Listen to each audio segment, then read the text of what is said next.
વૈષ્ણવે હસીને બોલાવ્યા રે વૈષ્ણવ દયા રાખો ને દીનતા રાખજો સત્સંગથી વાલો મારો રી જશે રે વૈષ્ણવ દાસ વલ્લભની કૃપા ગણેરી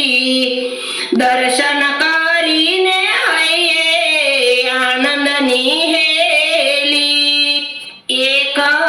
મોટા મંદિરમાં શ્રીજી બા બિરાજે વૈષ્ણવે હસીને બોલાવ્યા રે વૈષ્ણવ કૃપા મેળવીને અંતરથી ઝૂમે દર્શન કરીને ગદગદ થાય એક મોટા મંદિરમાં શ્રીજી બિરાજે વૈષ્ણવે હસીને બોલાવ્યા રે હું રે પૂછું મારા વાલા શ્રી વલ્લભ શ્રીજી બાવા